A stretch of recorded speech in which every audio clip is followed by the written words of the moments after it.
Abuna Maatiyaas egaa biyya kana gadhiisanii deemuuf akka ta'e.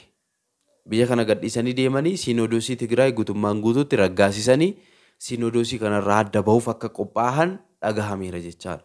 San booda jarri kun immoo Siinodoosiin bututaa xonqolaadhaan guutame, mootummaadhaan guutame, poolotikaadhaan dhiiga namaa dhangalaasuudhaan waraanaan guutame kun immoo maal jedhu jaarsummaa gara Abuna Maatiyaasitti akka ergan. San booda jaarsummaadhaan gaaffii cimaa tokko warroota jaarsummaa Abuna Maatiyaas bira deemanii gaaffii cimaa tokko akka gaasanidha jechaadha Abuna Maatiyaas. Kana malee immoo gaddaa kaaseen kananis itti dubbachaa ture ni ture. Innis maalidha? Mana amantaa Egzaabeeraabii magaalaa Bishoftuutii keessa jiruuf egaa manni amantaa kun qarqara magaalaa jira. Namoonni baay'een biran deemanii taaksiin baajaajiin illee akka garaatti achi hin jiru waan ta'eef jechaadha.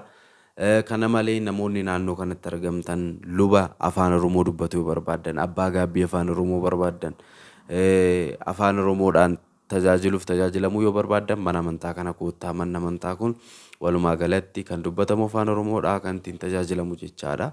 Kanaafiyyuu mana amantaa kana koottaa ilaalaa isiniin jechuun barbaada. Abbaa gaabbii afaan Oromoo yoo barbaadan. Kanaaf maatiiwwan Waaqayyoo mana amantaa kana akka gargaarru ayyaana guddaa isa dhufu kana bareechinee akka oolluuf gargaarsa taasisaa jedhee isin gaafadheen ture.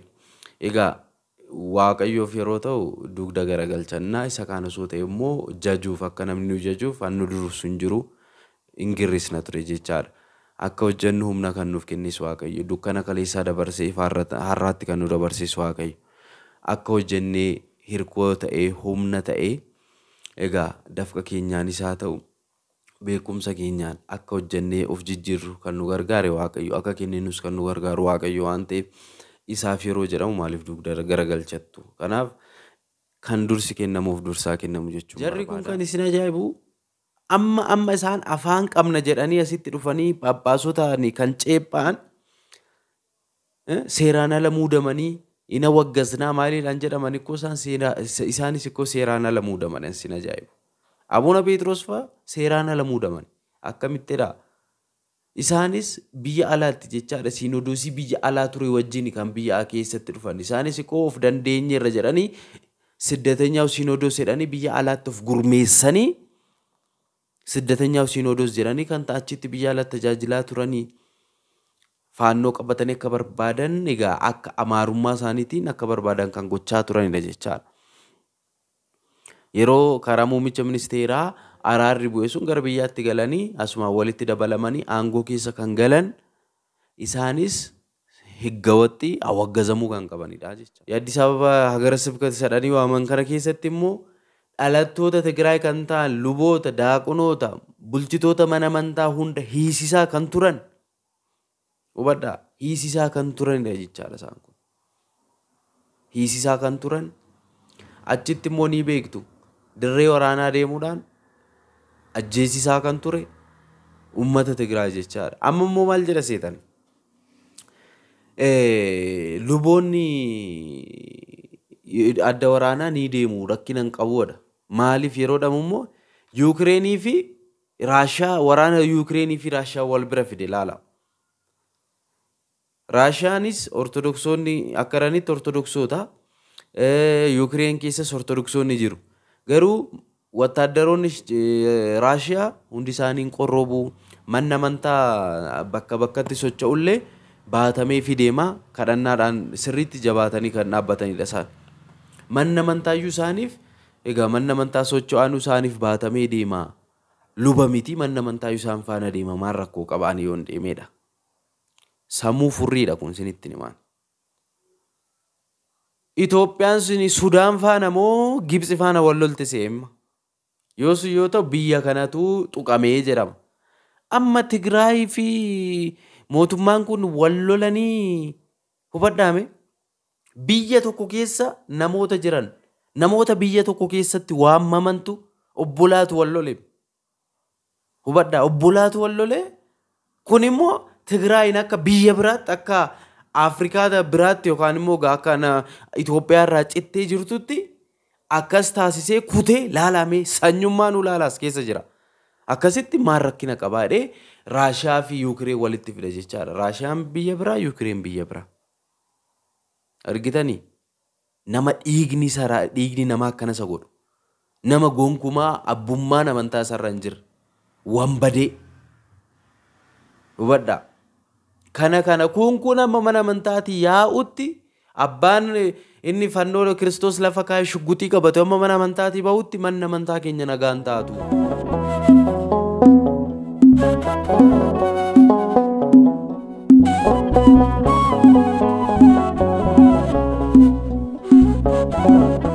Maqaa Abbaa kan Ilmaa kan Hafuura Qulqulluu sadan Waaqayyo tokko nameen kabajamtootaaf jaalatamtoota maatii Kiristoos ijoolleen haadha keenya qulqulleetti dubaroo Maariyaam hundumti keessan kiristaanonni lafa jirtan maraatti nageenyii fi araarri Waaqayyo isiniif haa baay'atu akkam nagaa jirtu. Ani nagaa guutuu Waaqayyo guddaan maqaa isaa kan kabajamiif kan ulfaate nuuf haa ta'u. Egaa kan daawwachaa jirtan Sanbee TVdha. Ani immoo faarfataa Akiliiluu yookaan Naatiin jedhama. Egaa warroonni yeroo jalqabaaf dhuftan subscribe like share gochuu hin dagatinaa isiniin jechuu barbaada. Akkasumas amantaa biraa keessa kan jirtan hordoftoonni koo hundumti keessan lafa jirtanitti nageenya Waaqayyo isiniif haa baay'atu. Egaa viidiyoo kana like gochuun hiriyoota keessaniif share kanaaf gootan isin gaafadha. Egaa namaatii Waaqayyo guyyaa irraa kana mata duree isaa irraa akkuma argitan kan nuti ilaallu. Egaa waa'ee dhumaa egaa akka mana amantaa Ortodoksii Tawaahidoo Itoophiyaa kanatti egaa abboota amantaa ta'anii osoo abbaa amantaa kan hin urgoofne abbaa amantaa ta'uu osoo qabanii harka isaanii bakka hunda keessa kan galchan kiristaanotatti gufuu guddaa kan ta'an abbootatti gufuu guddaa kan ta'an namoota tokko kana jechaadha.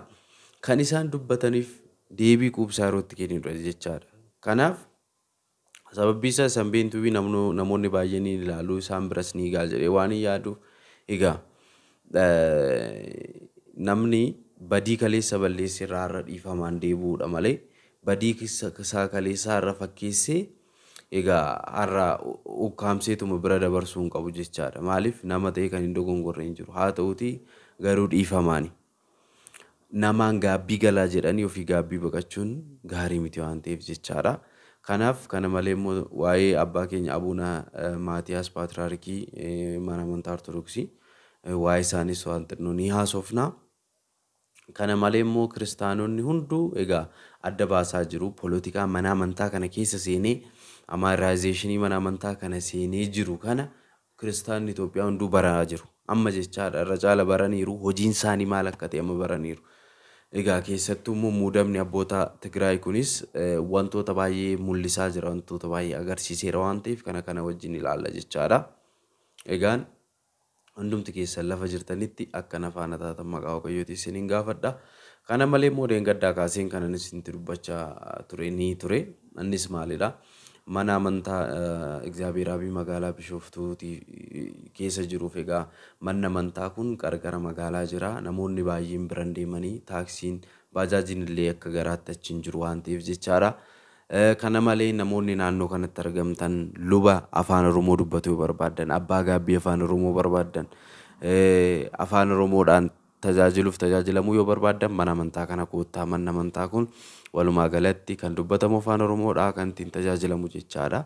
Kanaafiyyuu mana amantaa kana koottaa ilaalaa isiniin jechuun barbaada abbaa gaabbii afaan Oromoo yoo barbaaddan. Kanaaf maatii Waaqayyoo mana amantaa kana akka gargaarru ayyaana guddaa isa dhufu kana bareechinee akka oolluuf gargaarsa taasisaa jedhee isin gaafadheen ture. Egaa Waaqayyoof yeroo ta'u dugda garagalchannaa isa kaan osoo ta'e immoo jajuuf akka namni nu jajuuf hannu dursu hin jiru hin girrisna ture jechaadha. Akka hojjennu humna kan nuuf kennis Waaqayyo dukkana kaleessaa dabarsee har'aatti kan nu dabarsis Waaqayyo akka hojjennee hirkoo ta'ee humna ta'ee egaa dafqa keenyaan isaa ta'u beekumsa keenyaan akka hojjennee of jijjiirru kan nu gargaare Waaqayyo akka kenninus kan nu gargaaru Waaqayyo waan ta'eef isaaf yeroo jedhamu maaliif dugda garagalchattu. Kanaaf kan dursi kennamuuf dursaa kennamu jechuun barbaada. Egaa kanaafiyyuu dhiifamarraan deddeebi'ee ammaatti nama tokko qofaadha jechaadha kan nu gargaare. Obboleettii keenya tokko qarshii 2,000 nu gargaarti hanga ammaatti jechaadha. Kanaan ala namni takkayyuu abbaa kana namni nuun jedhin jiru jechaadha. Namoonni lamaan tokko egaa jabaadhaa isin faana jiran nuun jedhaniiru. Kanaan ala gaamtu hin jiru. Kanaaf isiniin jedhee dhiifama. Egaa namaatii Waaqayyoo gara ajandaa keenyatti yeroo deebinu tokkoffaa akka mana amantaa Ortodoksiitti gaayyu diina mana kiristaanaa kana ta'anii mana amantaa kana kan akka malee gochaa jiran kan gufuu ta'an Egaa Phaaphaasiin Abuna Maatiyaas Paatriyaarkii yaaduma achi taa'u malee waan hunda kan addaan falaxee addaan babaasee kiristaanotatti gufuu ta'u akka isaanitti jechaadha faannoof jalatti qabatanii kan mana amantaa kana balleessaa jiru jaroota lamaan kana jechaadha.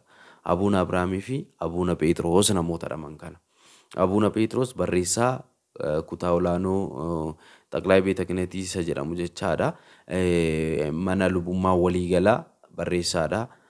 Abuna Abrahaam immoo mana lubummaa waliigalaa itti gaafatamaadha jechaadha. Hubadhaa. Isaan kun amma achi jiranitti manni amantaa gonkumaa nagaan taatu. Gonkumaa nagaa sin argattu, gonkumaa Kiristoosis ittiin lallabamu jechaadha. Siruma jechaadha. Hubadhaa. Jarri kun kan isin ajaa'ibu amma isaan afaan qabna jedhanii asitti dhufanii Phaaphaasotni kan ceephaan seeraan ala muudamanii ina waggasnaa maaliidhaan jedhamanii koo isaanis ikkoo seeraan ala muudaman isin ajaa'ibu. Abuna Phexros fa'aa seeraan ala muudaman akkamittidha? Isaanis biyya alaatti jechaadha siinodoosii biyya alaa ture wajjin kan biyya keessatti dhufan. Isaanis ikkoo of dandeenyeerra jedhanii siddatenyaaf siinodoos jedhanii biyya alaatti of gurmeessanii siddatenyaaf siinodoos jedhanii kan achitti biyya alaatti tajaajilaa turanii faannoo qabatanii akka barbaadan egaa akka amaarummaa isaaniitiin akka barbaadan kan gochaa turanidha jechaadha. Yeroo karaa muummicha ministeeraa araarri bu'e sun gara biyyaatti galanii asuma walitti dabalamanii aangoo keessa kan galan isaanis higgawatti awwaggazamuu kan qabanidha jechaadha. Hubadhaa har'ammoo isaan ol utaalanii wanni jedhu. Hubadhaa. Keessattuu Abuna Phexros kun Abuna Maatiyaasitti yeroo baay'ee dubbatu jechaadha.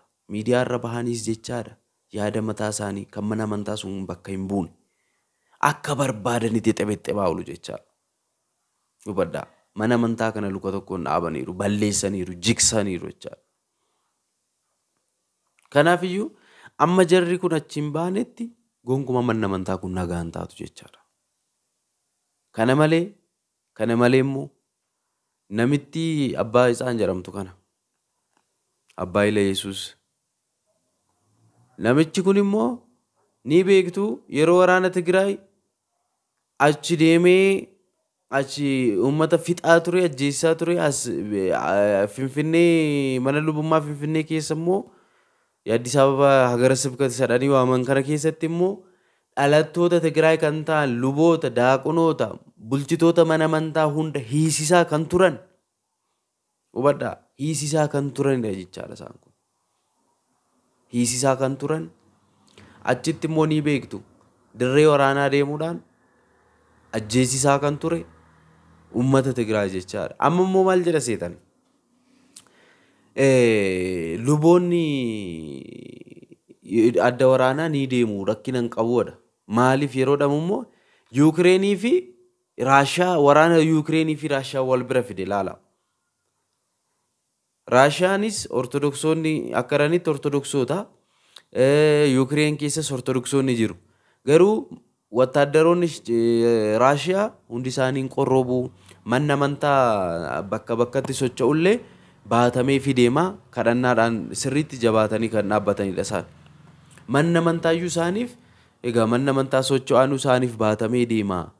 Luba miti manni amantaayyuu isaan faana deema maal rakkoo qabaanii yoon deemedha. Sammuu furriidha kun isinitti himaan. Itoophiyaan suni Sudaan faana moo Gibxi faana wal lolte seema. Yoo ta'u biyya kanatu tuqamee jedhama.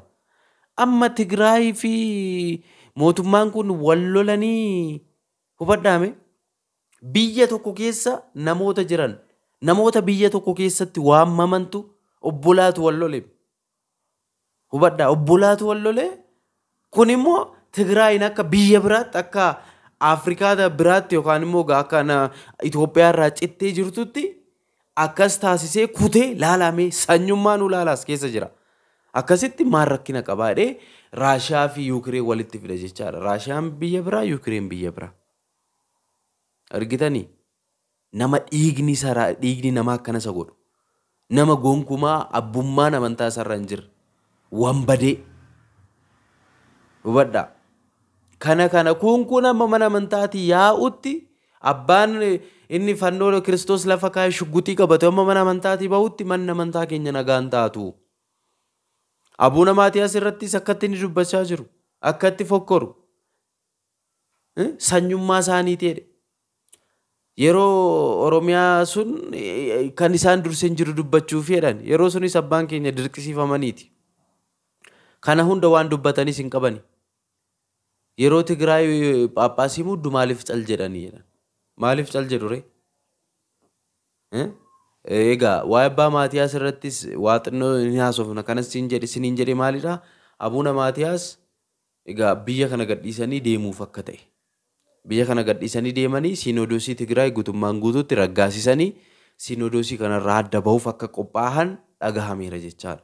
San booda jarri kun immoo Siinodoosiin bututaa xonqolaadhaan guutame, mootummaadhaan guutame, poolotikaadhaan dhiiga namaa dhangalaasuudhaan waraanaan guutame kun immoo maal jedhu jaarsummaa gara Abuuna Maatiyaasitti akka ergan. San booda jaarsummaadhaan gaaffii cimaa tokko warroota jaarsummaa Abuuna Maatiyaas bira deemanii gaaffii cimaa tokko akka gaasanidha jechaadha Abuuna Maatiyaas. Innis akkamitti namoota poolotikaadhaanii fi guutamanii fi namoota xonqolummaadhaan hojii xonqolummaadhaan guutaman faana akka hin taa'u na taasistu, akka nu hojjedhu akkamitti na taasistu jedhanii gaafatan. Hubadhaa. Kanaaf yaadni akkanaa kun dhagahamaa jira. Abuuna Maatiyaas jara kanarraa akka deemanii akka fagaatan egaa dhagahamaa jira jechaadha. Egaa akka jedhamutti meeshaan isaanillee gara biyya alaatti akka deeme isaanis akka deemuuf ka'an dubbatamaa ture jechaadha. Garuun beekamu hidhanii kaa'uus danda'u akkuma kana duraa jechaadha jarri kun. Kanaaf waan baay'ee ta'aa jira maatii Kiristoos. Jarri kun amma mana amantaa keenya nuuf gadhiisanitti manni amantaa nagaan taatu. Kanaaf yeroo Siinodoosii Oromiyaa warroonni uffata gurraacha uffachaa turan immoo aartistoota namoonni hundu shubbistoonni egaa shubbistoota jedhamu miti egaa xawalwaallonni biyya lafaa kun as fakkaattu achi fakkaattu xawalwaalleen yeroo kaan zamachaa Minilik jedhanii deemanii uummata Tigraay kan fixaa turan har'a immoo aartistoota nuti fakkeenya biyyaati nuti qabeenya biyyaati warroonni jedhan nyaatonni dhiiga namaa kan dhugan dhiiga namaa kan dhangalaasan uffata gurraacha kaleessa kan nurratti uffataa turan har'a immoo uummata Tigraay irratti uummanni Tigraay yeroo Siinodoosii filatu immoo afaan ishii qabattee teessee hundi ishii. Sababbii isaa uummanni Tigraay gara biraatii kan Oromoo yeroo ta'u immoo waan hundiyyuu cubbuudha jechaadha. Amma fakkeenya sabni biraa osoo qufaeeyyuu Waaqayyo isaa maaruu jedhuun. Oromoo yoo qufae immoo na jeeqaa jirtaa jedhamuu danda'ama laala. Qufaadhumaanuu jechaadha waan biraa miti. Maaliif cubbuudha gaansaa? Attiffachuuf illee Oromoo kun waa qabaa jedha oka. Ilaala. Ammuma kana ishii xiqqoo kanarraa jechaadha. Waan Oromoo kan ta'utti yeruma waan xiqqoon tokko ka'u bakka cubbuudha gaa. Biyyi kun galabbatamte. Biyyi kun barbadoofte jechaadha. Isaan kaan immoo yeroo akka barbaadan ta'an gaa. Amma yeroo Amaaraa Igazaal jedhanii magaalaa walakkaatti sirbaa turan. Osoo Oromoon immoo Oromoo akkas gurmaa'ee miti tokkichumti nam tokko Oromoon bara bara naabushuu jedhee biyyi kun galabbatame. Ante gaallaa, ante min. An Oromoo laala argitanii.